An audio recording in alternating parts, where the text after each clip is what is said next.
এইটা এই নির্বাচন শুধুই জুলাইয়ের অভ্যুত্থানের কারণে এটা পাইছেন, আর কোনো কারণ নাই, আর কোনো যুক্তি নেই এখানে। তাহলে আপনারা জুলাই করলেন কেন? 29 পর্যন্ত অপেক্ষা করতেন। আমাদের ইতিহাসের বাঁকে বারবার সামনে এসেছে চেতনার লড়াই।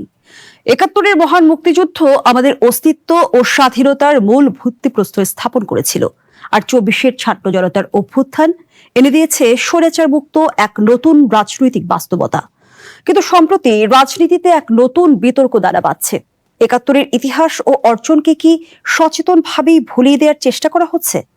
বিএনপি মহাসচিব মির্জা ফখরুল ইসলাম আলমগীর বলেছেন, যারা ৭১কে ভুলে যেতে চায় বা ভুলিয়ে দিতে চায় তারা কখনো বাংলাদেশে বিশ্বাস করে না।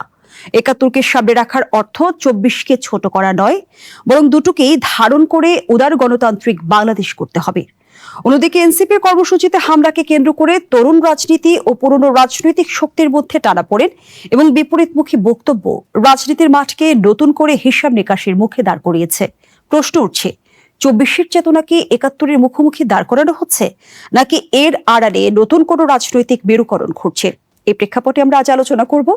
দর্শক, আমি ফারনাজ জুই, সবাইকে আমন্ত্রণ জানিয়ে শুরু করছি নিউজ 24 এর নিয়মিত আয়োজন জনতন্ত্র গণতন্ত্র। নিবেদন করছে RIC স্টিল।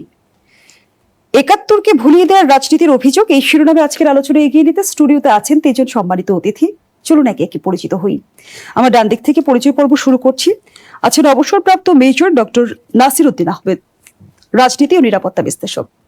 এর পরপরই আছেন এম এ আজিজ, সিনিয়র সাংবাদিক। আমার সর্বডানে আছেন অ্যাডভোকেট আবু হেনা রাজ্জাকি, আইনজীবী, সুপ্রিম কোর্ট ও রাজনীতি বিশ্লেষক। ৩ জনকেই স্বাগত জানাচ্ছি আজকের আলোচনায়। অ্যাডভোকেট আবু হেনা রাজ্জাকি, আপনাকে দিয়ে আলোচনাটা শুরু করি।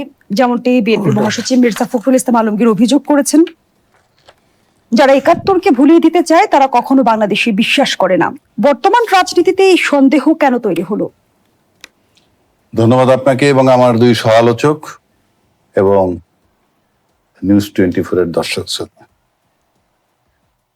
২৪-এর গণ অভ্যুত্থান, ২৪-এর গণ অভ্যুত্থানের পরে সংক্ষেপে যদি বলি, আজকের এই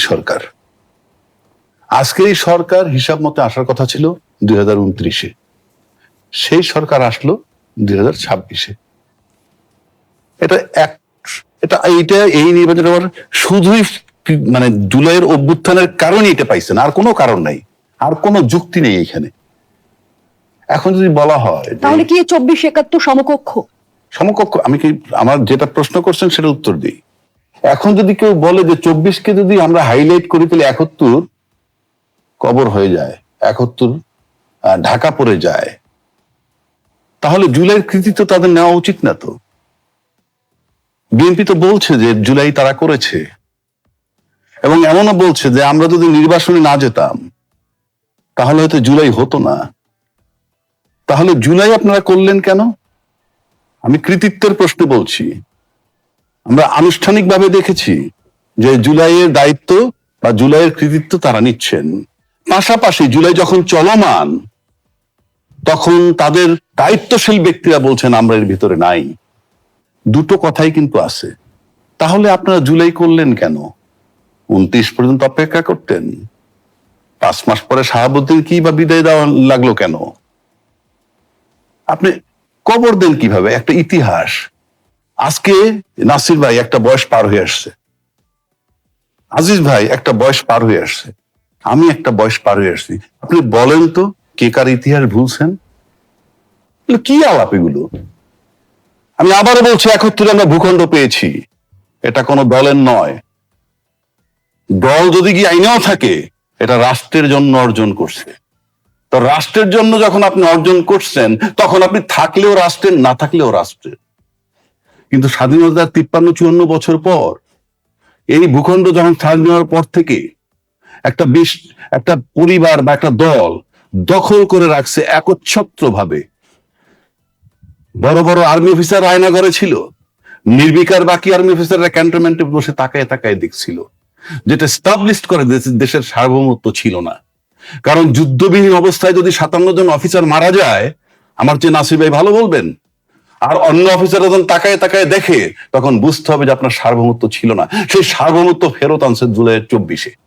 কিন্তু জুলাইয়ের রাজনীতি কোনোভাবে ৭১কে আড়াল করছে কিনা? যারা বলে তাদের ভিতরে এগুলো একটা কালার। কারণ কি জানেন? এই ভূখণ্ড আপনি যেভাবে দখল করেছিলেন স্বাধীনতার পর একটা পরিবার, সেই ভূখণ্ডকে আমরা সেই দখল থেকে মুক্ত করেছি। 71-এর যুদ্ধে যে ভূখণ্ডটা পেয়েছি, সেই মুক্তিযুদ্ধের চেতনার নামে ওই পরিবারটা কাল কাল করে দখল করে রাখছে, সেখান থেকে তাদেরকে সরায় দেওয়া হয়েছে। আপনার সম্পত্তি যদি আপনি উদ্ধার করেন, তাতে কি হবে? আপনার ইতিহাস নষ্ট হয়ে যাবে। এই বাংলাদেশের সম্পত্তি একটা দল মুক্তিযুদ্ধের চেতনার নামে দখল করে রাখছিল, সেটাকে উদ্ধার করছে। এখন কেউ যদি বলে আরাম হয়, আমার কাছে মনে হয় না ইট মেক্স এনি সেন্স, কোনো সেন্স তৈরি করে না। তাহলে জুলাইয়ের কৃতিত্ব আপনাদের নেওয়াই দরকার না। জুলাইয়ের ফসল কারা নিলেন? আজকে তারা বলতেছেন যে ঢাকা পড়ে যাবে। এখন এই জন্য কি আপনি এনসিপির উপরে নির্যাতন, এনসিপি ধ্বংস করে দিলেন, ছাত্র সমাজ ধ্বংস করে দিলেন, তাইলে কি হবে? কারা ধ্বংস করছে? না, আমি মনে করি ধ্বংস করে দিলাম আমরা সবাই মিলে, তাহলে কি হবে?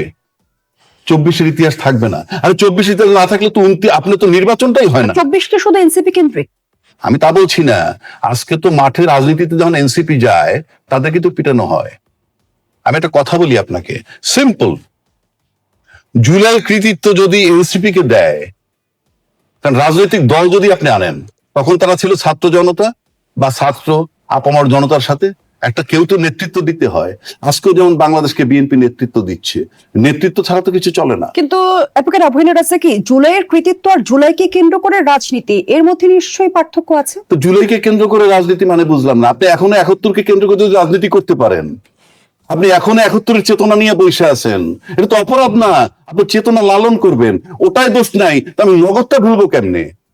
নগদটা তো এই জেনারেশনের কাছে ইতিহাস। 15 বছরে আওয়ামী লীগের 15 বছরে যে 4 কোটি ভোটার তৈরি হয়েছে, তাদের কাছে শুধু ইতিহাস 2024। আপনাদেরকে 71-এ কিভাবে নিবেন? আবার আপনি 54-তে কিভাবে নিবেন? 69-এ কিভাবে নিবেন? এটা তামাশা নাকি?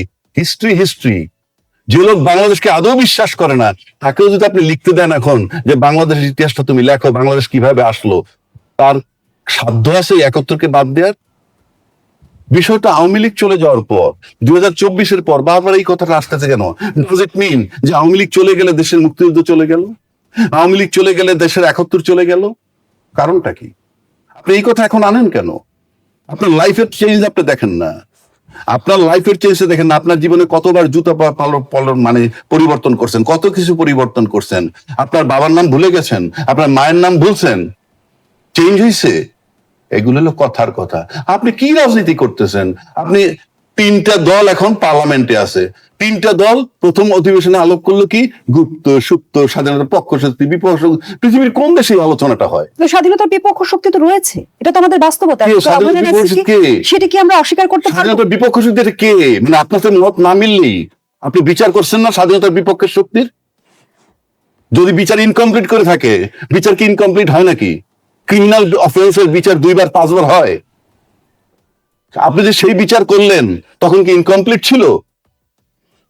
আপনি বলেন না ক্রিমিনাল অফেন্স এটা কি কয়বার করে? এখনো যদি আপনি মনে করেন যে মুক্তিযুদ্ধ বিরোধী লোক আছে, স্বাধীনতা বিরোধী লোক আছে, আপনি কেন অভিযোগ তৈরি করেন না? আপনার সমস্যাটা কোথায়? রাষ্ট্র বসে আছে কেন?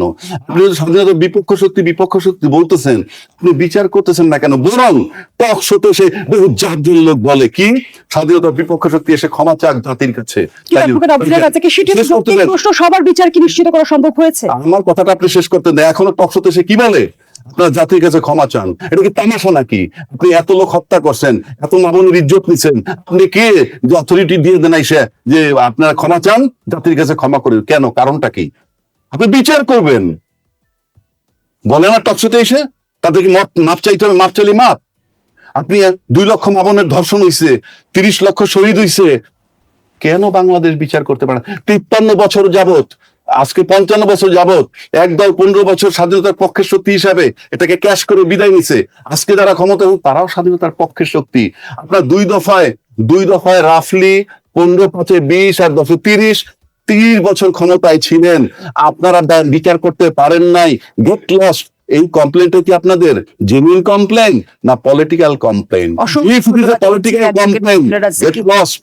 And if it is a genuine complaint, কালকে থেকে ট্রায়াল শুরু করেন, নাইলে কথা বলেন কেন? এটা রাজনীতি, এটা তামাশা, এটা